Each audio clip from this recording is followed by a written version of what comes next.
Hello बच्चों, let's see the question. और question is given below are two statements. देखो दो स्टेटमेंट्स दिए गए। पहला स्टेटमेंट बोलता है कि एस्पिरिन और पैरासीटामोल जो होता है वो बिलोंग करता है to the class of narcotics analgesic.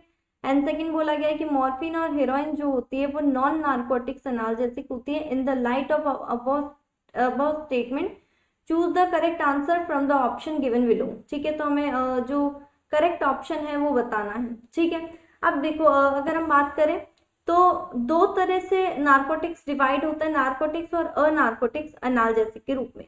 ठीक है, एक तो होता है नारकोटिक्स और एक होता है अनारकोटिक्स या फिर नॉन नारकोटिक्स।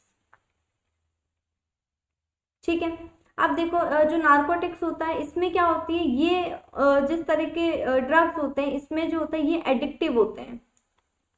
ठीक है, और ये जो होते हैं ये क्या होते हैं, एज अ पेन किलर हम यूज लेते हैं, है ना, नॉन एडिक्टिव होते हैं ये, एज पेन किलर के रूप में हम इनको यूज लेते हैं। जैसे कि हुआ हमारा पैरासीटामोल, आइब्यूप्रोफेन।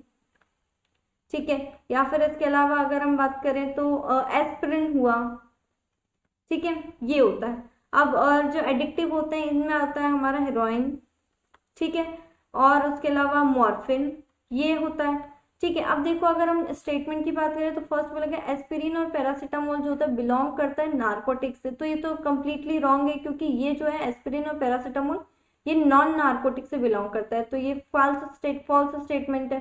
स्टेटमेंट सेकंड जो होता है मॉर्फिन और हीरोइन जो होते हैं नॉन नार्कोटिक्स, तो अगेन ये भी फॉल्स है, क्योंकि ये नार्कोटिक्स से बिलोंग करते हैं। तो फर्स्ट और सेकंड स्टेटमेंट दोनों ही फॉल्स है, तो यहाँ पे हमारा ऑप्शन नंबर ए जो होगा वो करेक्ट होगा।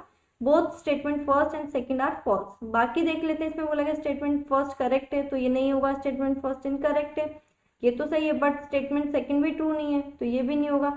इसमें वो लास्ट बोला गया है कि दोनों स्टेटमेंट ट्रू है, तो ये भी नहीं होगा। तो यहाँ पर सिर्फ ऑप्शन नंबर ए जो होगा हमारा करेक्ट होगा। ठीक है, so our final answer is option number A. I hope you understand. Thank you and best of luck.